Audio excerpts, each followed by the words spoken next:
final paper for this panel, I'm very happy to introduce Kuiyi Shen, who is a professor of Asian art history, theory, and criticism at the University of California at San Diego. I think his work is quite familiar to audiences here at Berkeley. He's often visited us to talk about his major research areas, which include both Chinese and Japanese art, and especially on his focus on modern and contemporary Chinese art and Sino-Japanese art exchanges. He is also a Shanghai native, just like Jie Xu, and he did his BA in Fine Arts at Shanghai Normal University and an MA and PhD in art history at Ohio State University.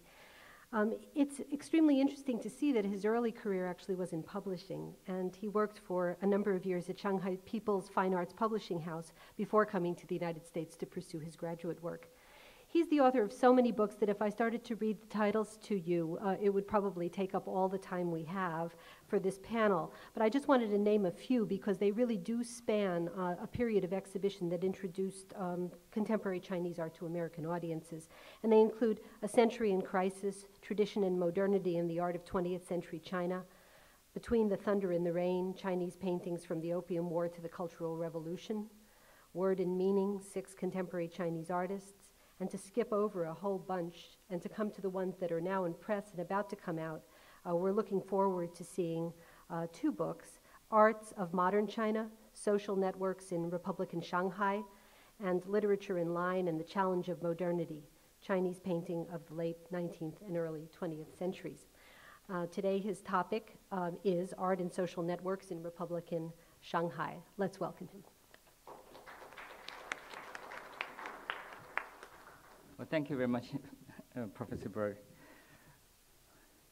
During the 1910s and 1920s, the international metropolis of Shanghai was in a very special situation. On the one hand, a large part of Shanghai's territory, the concessions, was under the nominal control of the foreign powers. The remainder was in a state near political vacuum because of the constant changing and unstable governmental control of the warlord period.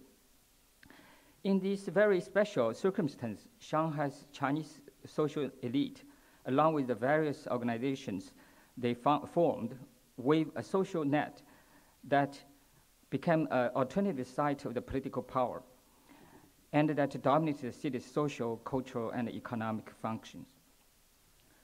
Wang Yiting, one of the most noble activities in Shanghai social networks, played crucial roles at the various times of Shanghai's political, economic, cultural, and social stages. His rich and complicated life, with his connections to important colleagues in many fields of the endeavor, perfectly exemplified the unique network of social, economic, cultural, philanthropic, and the religious ties among the prominent citizens of the early Republican Shanghai. In the city, during a critical period for the young Chinese Republic Wang Yiting, a modest presence turned in the compradors, was able to rise quickly in society to lead many elite institutions and organizations and successfully cut across the boundary between the native and the foreign. Wang Yiting was born in the Shanghai suburb of Zhoupu and grew up in a quite poor family. Only with the help of his relatives was he able to enter the private company. In 1881, he was sent into the city to be apprenticed at the art shop Yichuntang. Although he stayed there only 1 year, Yichuntang provided him opportunities to study many paintings and calligraphy pieces people sent to the store for mounting, and also gave him a chance to meet 2 very important people in his life, Ren Bonian and Li Weizhang. Ren Bonian is the leading master of Shanghai school painting, became his teacher and introduced him into Shanghai art world.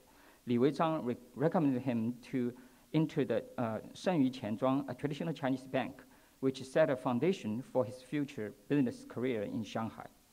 During his period as the apprentice in Shenyu Qianzhuang, Wang Yiting still practiced painting and calligraphy and used his evenings to go to Yichuntang to study and copy master paintings.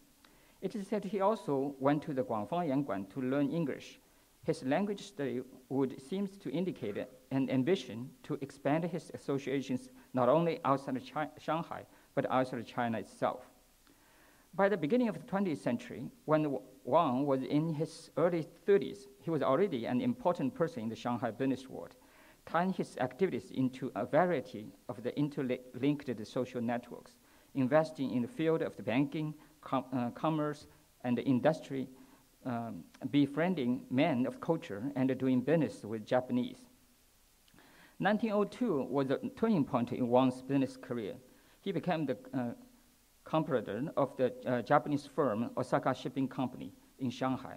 And from that time, Wang Yingting established close long-term relationships with Japanese business circles, such as the Nishin Shipping Company and Osaka Pacific Shipping Company. He kept working as a comprador for numerous Japanese companies until 1931. Almost every Japanese in Shanghai would know Wang Yingting.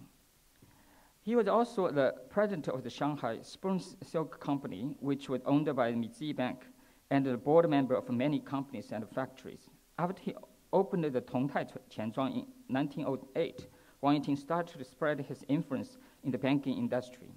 By 1920, he was the co-owner of the 3 banks and also sat on the board of the 5 other banks. From as early as 1904, Wang Yingting had participated in organizing many major commercial societies. He was the General Secretary of the Shanghai Industry Association, Chairman of the Shanghai General Chamber of Commerce, and the Shanghai Commercial Federation.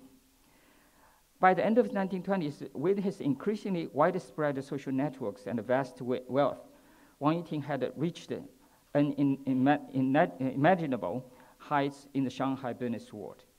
Obviously, Wang Yingting was a great success in the business world and took a leadership role in Shanghai. His great accomplishments, however, were achieved in a very special circumstance of the time and should be viewed not in isolation, but as a part of a large network of the social and political relationships. As the powerhouse of Shanghai's modern transformation, Shanghai was a city was a city of the tremendous complicity. Most obvious, a large part of Shanghai was a foreign concession. The Taiping Rebellion further restructured the political map of Shanghai. The self-government movement initiated by the Qing court, based on the local pressure from 1905 to 1911, actually created the opportunity for an increasingly active, commercialized, and differentiated local leaderships to challenge the imperial dynasty and ultimately contribute to its overthrow. The business success of Wang Yingting also benefited from his close relationship with local elites and the friendship of the local politicians. As early as 1905, Wang Yingting started to actively involve himself in local politics. In that year, Li Pingshu and other local gentry organized the new General Bureau of Engineering for Shanghai City, a prototype for the autonomous government of Chinese territory in Shanghai. In 1908, Wang was elected to the board of directors. The Bureau's stated goal was to develop municipal works and increasing the quality of life in the Chinese city in order to reach a level equivalent to those of the concession areas. Within 60 years, it built and repaired more than 100 streets, 60 bridges, 9 city gates, and 16 walls. In the winter of 1910, with deep disappointed at the failure of the Qing court's constitutional reform, Wang Yingting turned to the anti-Qing movement and joined the Revolution Alliance. As the head of the finance department of Shanghai headquarters of the Revolutionary Alliance, Wang was in charge of the budget and expenses. He himself also donated 500,000 silver yuan to help publish the journal of the society, Mingzhu Bao, the Democracy News. On November 3rd, 1911, a uprising broke out in Shanghai. The Revolution Army quickly seized the northern parts and old city region of Shanghai. But the stronghold of the imperial garrison at the Jiangnan arsenal stubbornly resisted. In an act of the desperate bravery, the leader of the Revolution Army, Chen Qimei, entered the Qing Army's headquarters alone to urge the Qing Army to surrender, but instead was detained by the Qing Army. To rescue Chen, Wang Yiting called his son, Wang Mennan, who had just returned to Shanghai from Japan, to organize the Dare to Die Corps with Jiang Kaishi. With the help of the corps, the force of the uprising defeated the Qing Army and rescued Chen Qimei. On November 4, 1911, an autonomous local government was established in Shanghai by the Revolution Alliance and the local elites. Wang Yiting was appointed as the head of the Transportation Department, but later switched to the Commerce Department. Wang Yiting's Xincheng Bank acted as the new government's bank. He used his commercial and political networks to ask local elites to donate money and even borrowed money from the Mitzi Bank under his own name to support the new government. Wang Yiting was extremely active in the political sphere in Shanghai until the middle of 1913, when the Sun Yat-sen's close ally, Song Jiaoren, was assassinated at Shanghai railway station on March 20, 1913, on the orders of the power-hungry warlord Yuan Shikai. Wang Yiting was standing on the Song's side. Sun Yat-sen launched the Second Revolution against Yuan Shikai, but Song collapsed because lack of the military support. Wang Yiting and many other Sun Yat-sen supporters were placed on a wanted list by Yuan Shikai. On July 26, Sun Yat-sen and many revolutionaries were deported by the international concession authorities. Sun Yat-sen and Chen Qimei and others fled to Japan. Wang Yiting, whose residence was in the Chinese city, chose to stay in Shanghai. What circumstances permitted Wang Yiting to safely remain in the city while the others fled is not known. But it is likely that his strong networks in Shanghai society protected him at the time. In Wang Yiting's case, his strong connections in the Japanese business world may also have carried weight.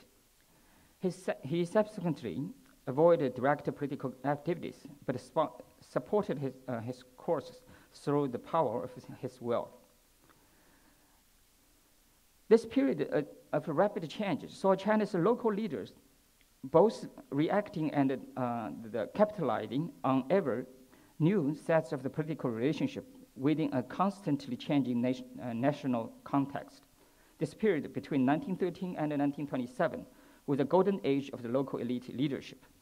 Following the collapse of the Qing dynasty, continuous political and military battles between the warlords resulted in the political vacuum in Shanghai and provided a new public sphere for the local elites' activity.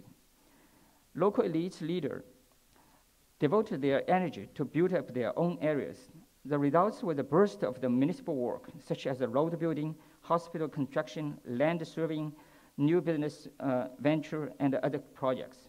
This kind of public service may be traced to the traditional charity of the local gentry, but also received organized influence from the foreign cultural forms.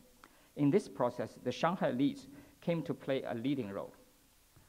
Although after he gradually faded out from the Shanghai political scene, Wang Yiting turned more his energy to philanthropy, public affairs, public welfare, education, and art. As one of the most influential men of the local elite, and a powerful businessman with a political and a social network established over the several decades, Wang Yiting continued to play a decisive role in Shanghai society until his death in 1938. In that period, Wang Yiting was listed as the founder, co-founder, and executive officer of the 18 societies and institutions. The 1910s to 1930s was also an era of the Buddhist revival in China. In the metropolis of Shanghai, the adherents of the Buddhism were particularly active. Many Buddhist laymen were well-known intellectuals who had a close relationship with political and commercial worlds. Wang Yiting was one of the most famous Buddhist laymen in Shanghai. In 1912, Wang Yiting was elected chairman of the Chinese Buddhist Society. As the chairman, he led the Chinese Buddhist delegation to attend the East Asian Buddhist meeting in Japan in 1925. He founded many Buddhist societies and turned most of them into charitable organizations. They gave the relief food, clothes, and medicine to disaster areas, provided coffins, and often offered a funeral service for the deceased, and built schools and the hospital for refugees. Wang Yingting's activist charity work extended beyond China, perhaps because of his many business dealing with the Japanese. When on September 1st, 1923, Japanese suffered the Great Tokyo earthquake, he immediately organized the relief work. On September 5th, he called a meeting of Shanghai elite and merchants to establish the Chinese Volunteer Relief Association for Japanese disasters. On September 12th, the first batch of the relief goods arrived in Kobe from Shanghai. As a Buddhist, Wang Yingting also founded the Buddhist Society for relieving Japanese disasters and organized 49-day Buddhist ceremonies at Emei, Jiuhua, Wutai, and Putuo, for most famous mountain temples for Japanese victims. He also donated the bronze bell. In 1931, the Japanese built a tower called the Disaster Relief Memorial in Tokyo to house the bell. As Ren Yi and Wu Changshi is a student of a friend, and one of the most important Shanghai school painters in the early 20th century, Wang Yingting also took a leadership role in the Shanghai art world. From 1910s to 1930s, he enthusiastically organized and sponsored artistic societies. They, like the other private organized Shanghai groups, were essential parts of Shanghai's social network. Wang Yingting was a major artist of his time, but his contribution to the prominent painting society to which he belonged was not only artistic. He was one of the most important sponsors of the art schools in Shanghai. He sat on the board of trustees of the many schools, such as the Shanghai Art School, Shanghai Meizhuan, Shanghai Women's Athletic College, and the Changming Art School. In 1929, the Ministry of Education organized the first national exhibition. Wang Yingting, along with Lin Fengmian, Liu Haishu, and Xu Beihong, was asked to join the General Administrative Committee. Equally, if not more important, Wang Yingting used his social networks to lead the fellow artists into the broader Shanghai society. By involving themselves in the charitable, social, and even political activities, Shanghai artists increased their consciousness of the participation in public service, expanded the social space of their activities, and raised their social visibility. Art society also played an active role in the public sphere. In 1909, Wang Yingting helped found the Yuyuan Garden Calligraphy and Painting Society, an important Shanghai art society that expressly brought together the seemingly rather different worlds of charity and art. It donated rice and medicine to the areas of Gansu, Zhejiang, Shandong, and Henan that suffered from the flood and drought. Wang Yingting consistently encouraged artists to participate in public service and the philanthropic works. His connection of the Shanghai's economic elite, along with his willingness to call up on the generosity of both artist and his business friends, guaranteed the philanthropic buyers of the painting and sold at the charitable associations, charitable exhibitions. Wang Yingting also played a key role in organizing the numerous exhibitions for the international exchange, charitable works, and the patriotic activities. He was also the most important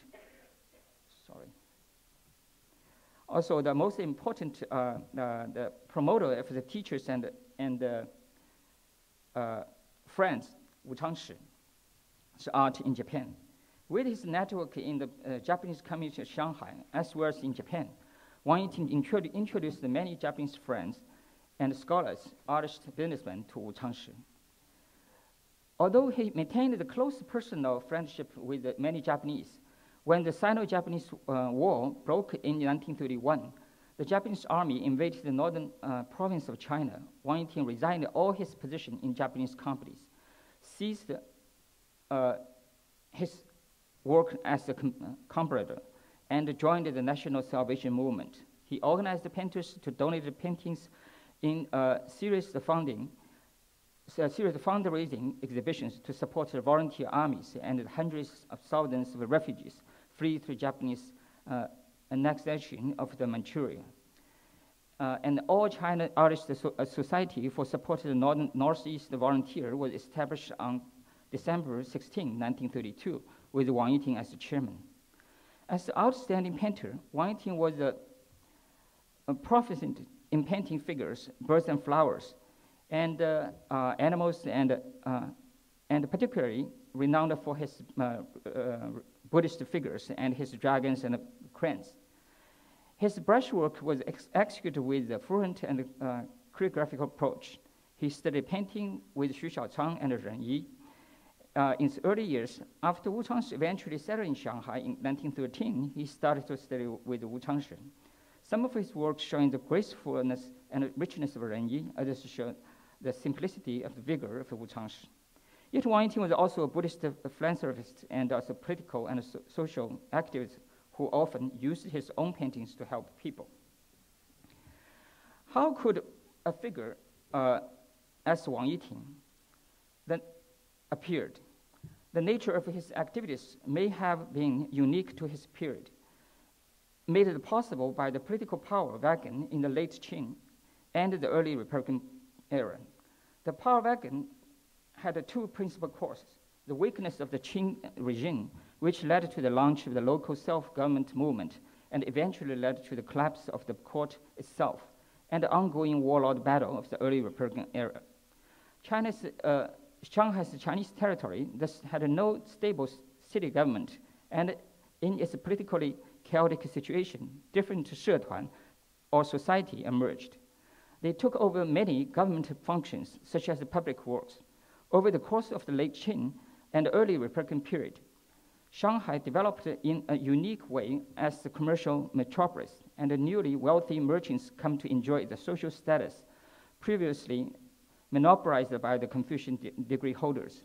The sphere of the action opened up by the local autonomy, the movement in Shanghai, brought businessmen like Wang Yinting, gathered with Kuiyi Shen and the formal Confucian officials like Li Pingshu together for the quasi-government commercial action.